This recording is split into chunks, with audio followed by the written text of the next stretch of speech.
So now we're gonna have a few more speakers with us, and I'd like to ask Marika, Leenders, and Nadia, Rahim join us. I'm just going to introduce them a little bit before they introduce themselves even further.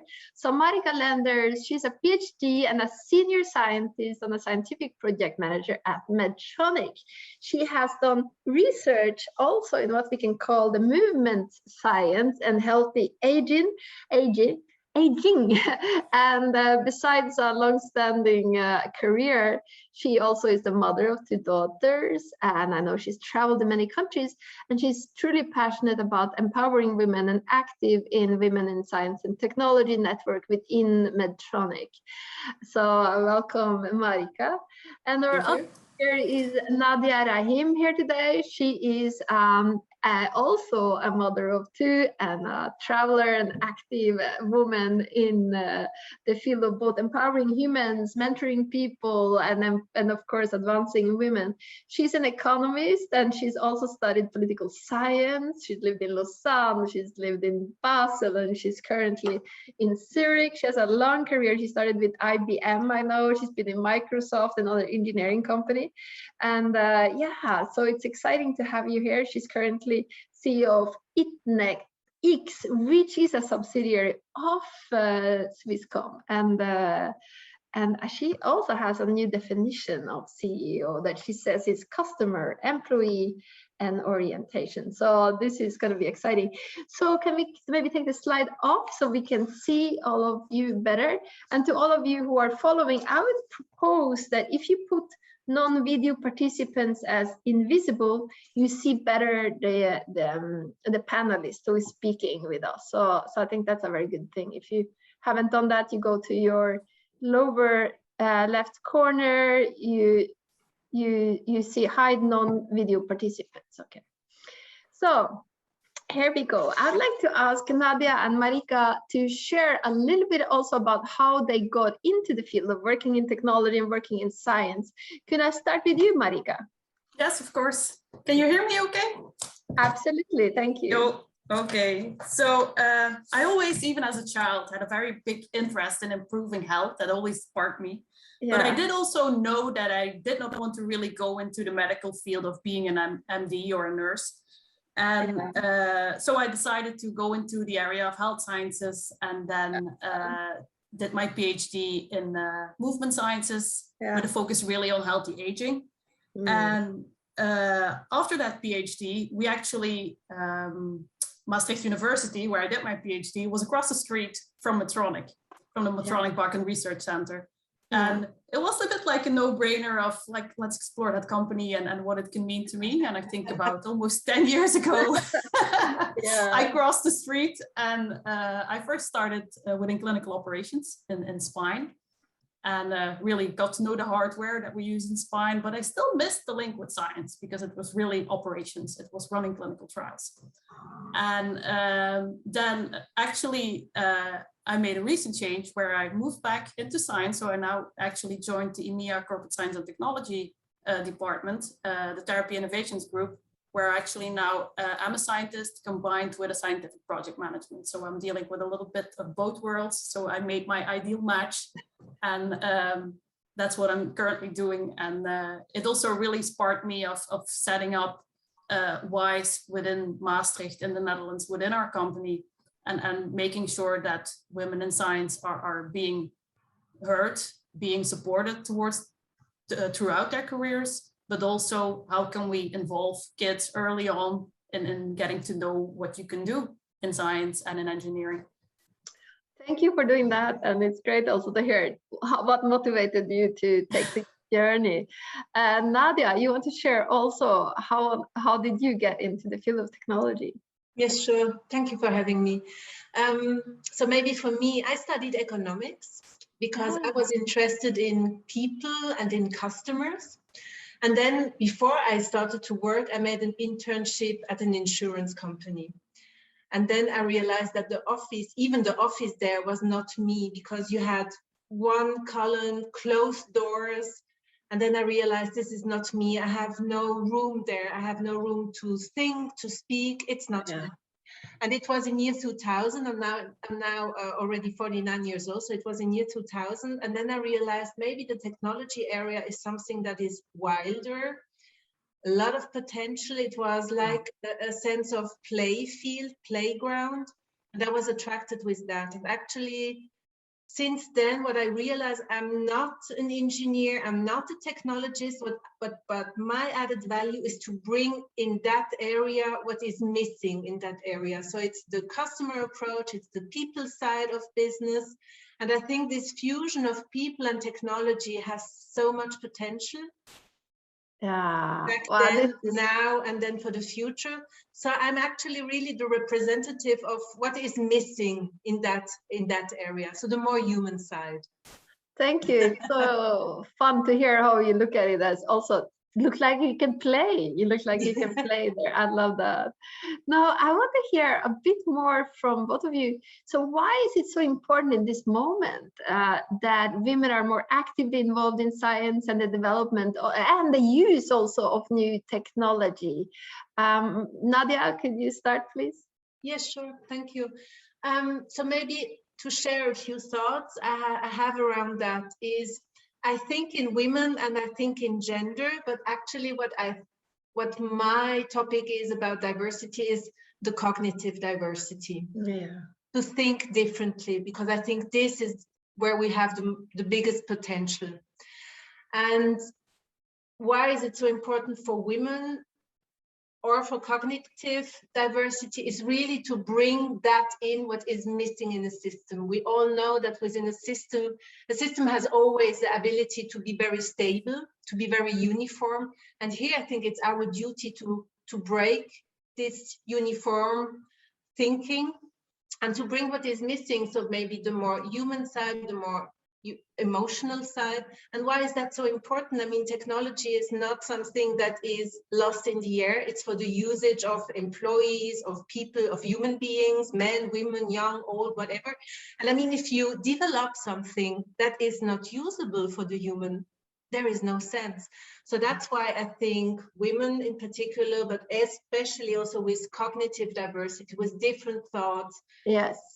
To cover all whatever is in that room, to bring that in the development, to break that very uniform aspect when only I say men or whatever or engineers develop, then I think we lose a lot of potential. Yeah, it's also interesting you mentioned this a cognitive diversity, because you see there are so many different types of women, just as there are many different types of men. But what we have seen in studies too is that the sort of the qualities maybe of the more soft side is what's often not been given enough value, also when they are used by men, when they are in men. So it's interesting. I'm so glad you have the attention to this, because I think it's critical going forward. And Marika, what do you see now when it comes to this importance of getting women involved? I think it's important that women get more engaged in technology also to be able to succeed. More access, more skills, more participation in creation. And I think also that technology is able to break down some of the barriers that women really face within this. One of the real problems, I think, is still, unfortunately, that women still lag behind in their access to technology, like the skills to use and employment in the tech sectors. And in this way, women potentially risk missing out on potential benefits of technological innovation. In addition, I also really agree that it's very essential that women participate in the development of new technology. So I think also what was mentioned, and as all of you know already, research has shown that diverse teams really perform better. Individuals from different gender, different background, different race, their experiences bring something different to the table, and that can lead to innovative solutions. And but also because they can, that contribution can help tackle concerns about inbuilt gender bias. For example, what you see in AI algorithms, if you don't have women around the table, some options you just don't hear. So women are able to spark ideas about technology in a different way that men don't even typically think about. And I think that's how we can really make a difference in being one of those partners around the table. And that's also something we need to address, to give women the confidence to speak up. Like even within the company, I noticed that women are a bit more shy to talk about what they've accomplished. And I think that that's also something I want to push forward within the Women in Science and Engineering group, that I want to give women a voice and make sure that when they're in that technical area, that they're able to speak up for themselves and that they get coaching on how to become more visible and to get that acknowledgement from leaders. Because I think that's something that we all struggle with sometimes, and how can we best represent ourselves and be our own advocates? Yeah, thank you for mentioning that. I think we are in a very exciting time on the planet, I will say, because I recognize certain things, whether we are in Japan or in Nigeria or in Switzerland or Belgium, this aspect of also, you know, our own self-esteem and believing that we are, our voice and what we have to bring to the table is certainly good enough.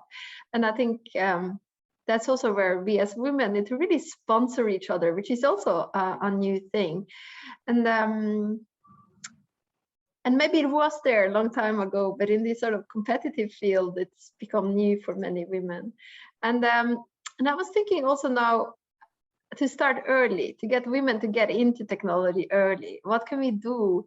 Nadia, what are you doing to get the women, you know, involved already in schools to make them study more science? Because we see statistics that yes, women are studying a lot, but in the engineering fields, in science fields, there are less women.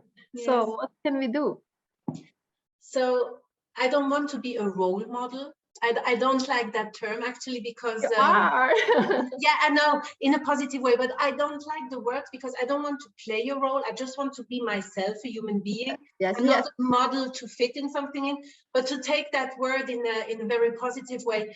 I think especially when you have kids, boys or girls, and you are in the science or in the technology area, just to show them how creative these areas can be. Yeah. Because everything can be developed today and for tomorrow, and it has always an impact for human beings.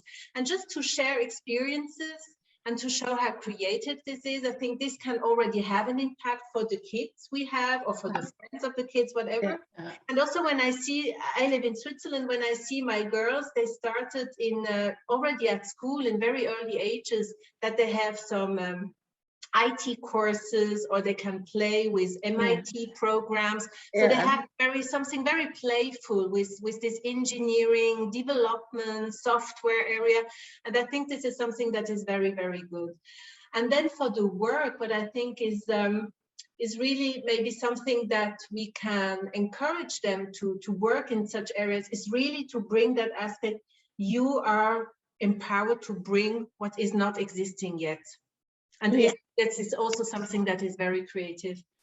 And and I mean, just to have such events like here, just to have a room and time and space to give that topic a space, I think this is something that is so valuable, and more of them. Yeah, more of them. And I think you're so right. If you can make it feel like this is a creative field, here we can play, and also I think that many young people and all of us probably also enjoy the moments we can be creative. And you mentioned, hey, we can create something that's not here yet, you know, and be pioneers. And I think that is such a cool thought. Absolutely. And I think this area of playing and being creative, maybe it can take the fear away, that is something that is too complex. Oh, it's not for me, it's too difficult. Maybe we can bridge that with this playful approach. Yeah, that's a very good idea. I like it. We want to play all our lives, right? Marika, I want to hear from you too. I mean, what do you think we need to do to work more with the schools and society in general? To tap in on the last comment of Nadia, I was also thinking about that when I was preparing for this meeting, that I think also we as a society need to change perception about science. Science is not always hard. Science is also very cool. And I think we need to spark people in that way, and kids, and that they are able, when they're in science, they can make a difference in the world. They can change things in the world, and even like with minor things, one step at a time, but you can reach for the sky. Anything is possible. Yeah. And just be creative and be bold. I think that's very important. And also like the role models, I do also see your comment, Nadia, and well, not really want to be a role model, but still, I even like for my girls, 7 and 5, they're still grasping the concept of what is a scientist. Trying to explain them what I really do, they still struggle to understand.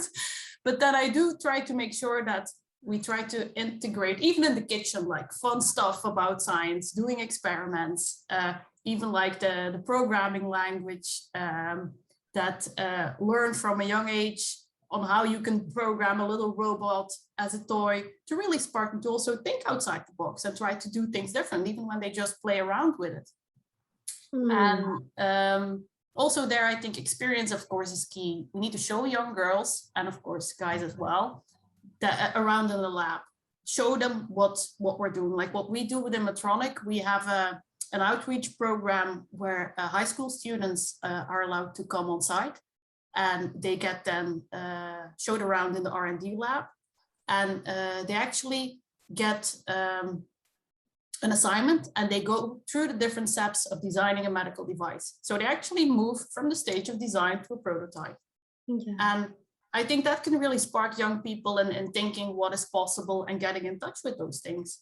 And then, of course, internships. I think the sooner the better. Get your feet wet, go and join companies that we also, as companies, are open to people with very little specific knowledge, but just follow a day with a scientist, walk around in a company and learn what you're doing.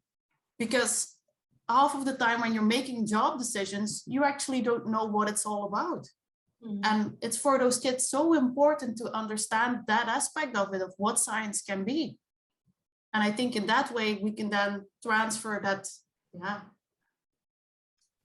feeling of what excites us, and finding the right steps in your own development, and what can spark you and what not, and making decisions for further life.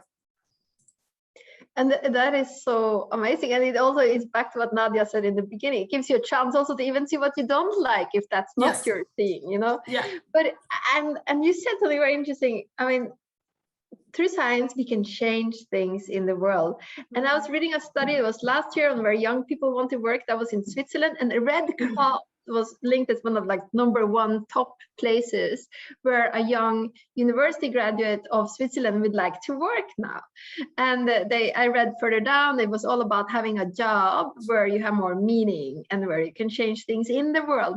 So I think if we can use that look through science and technology, you can also change things in the world. I think it's brilliant you mentioned, and that matches to this thing of what so many young people are concerned with and like to influence. Now, how can technology continue to improve our lives? I know sometimes we have skeptics out there too, you know, oh God, we have too much now, they're collecting our own data, there's like all technology, I'm tired, zoom out, and you know, they're taking the workplaces away from us, you know. So, but let's look at some of the more positive things in your world where you are working, and how can technology actually help us, and also as women, improve our work and life situation? Nadia, please. Yeah, so maybe my thoughts around that is that technology, if we take it in a positive sense, always has an impact with new possibilities, new options, new potential. And I think also in combination with the more work aspect, it has a direct impact on how do we communicate, what are the possibilities of communication, and how can we improve our collaboration? Because I think all of us, we have this experience of being in a silo, not enough communication, or not the quality of the communication. And I think, for example, with the new collaboration tools we have, we can improve the communication and also the collaboration. And what I really like, I mean, also with this learning aspect, is it's not about as we did it until now, and then we do it the same with the new possibilities, but really to take this aspect of a learning organization, and then we think, how can we improve? What was missing until now? How can we break down the silos? And how can we really make a real collaboration? And then it's, for example, for a team or for a project organization, that we really bring all the potential together and that we think together, how can we improve our situation? And this is something we have, the technology, the possibilities of the technology, but then it has something very pragmatic and very tangible and very human when we sit together and we think together, how can we improve our situation? Yeah. And exactly. So I think all these aspects of technologies, trying to do things differently, to improve our life or working life. Yeah. This is something I really like and I really appreciate. And maybe also here, maybe this feminine approach is something that we can bring in that discussion or in these discussions. Yes, because we can more easily bring people together and then exactly and take care of a group, that the group is feeling better or well, or heard, or things like that. Definitely. Yeah. Heard is the thing. Heard is very important. Yes. So these are my thoughts. Yeah. So it's really great. Now, Marika. I think from technology perspective, for working together as a team from different areas of the world, technology is amazing, what it can do and how it can bring us together. I think for a while I even worked in Europe on my own, and I had majority of my team in the US. From time perspective, that was a hassle, but from technology perspective, that all worked great. Like you tend to get questions solved more quickly, as your team is available through email, Zoom meetings, instant messaging, whatever you think about, you can have solutions on from technology perspective. You can work on documents together via Teams, via Box, and you're able to keep your notes in OneNote, for example. I think the possibilities are endless. But I also think it's very important, and also as a woman with family life, with other stuff we need to consider, that we protect ourselves from technology in a good way, and that we're very conscious about it, because we tend to be on all the time. And it was actually something you shared yesterday, Kristin, I think on LinkedIn, about the McKinsey report for about women in senior leadership positions, that they also experience more stress and tend to be burned out more quickly. And I think it's also because of the pressure that we put on ourselves, that we, like, even when you're sick, people tend to still respond to emails, even when you're on holiday. We never switch off again. And that is so important. Yeah. And also as a knowledge worker, I really noticed that I struggle sometimes when I'm a lot of my work is driven through my inbox, and I have constant interruptions on Teams. And we really sometimes need to take a step back and take time for that focused work, schedule that and make that sure that we protect that. And we use technology in appropriate times.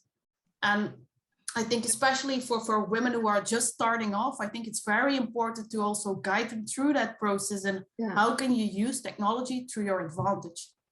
Because otherwise you're just overwhelmed in what is expected from you within a company, because there's so many requests going on, and how do I filter what is important, and disruptions all day long. You really need to filter out that focused work, like when can I actually get work done, and I'm shielding myself off a little bit from what is happening. I think when technology was not so evolved yet, that was much easier, and that's something we really need to learn to do now, to avoid that we're all end up burned out. And Thank you, Marika. And we can put the link to that LinkedIn for everybody during the next session, because I think it's important. And I highly love what you just said, Marika. And I was thinking also, as you said, you had the chance when technology came to work with technology, but still stay focused. But now when it's coming from all angles, it's a new boundary challenge for everybody, you know. And some really good things needs focused time. You know, if you want to create quality in the world, it needs our focus also. there's this combination that you shared. I love everything you all said. So any last sentence you want to share before we go into yet another group of discussion? Last advice, Nadia, or thought on your mind you want to share? No. Good. Anything more, Marika? No, also from my end, I think a lot I want was to shared thank already. you so much for your amazing sharing, and absolutely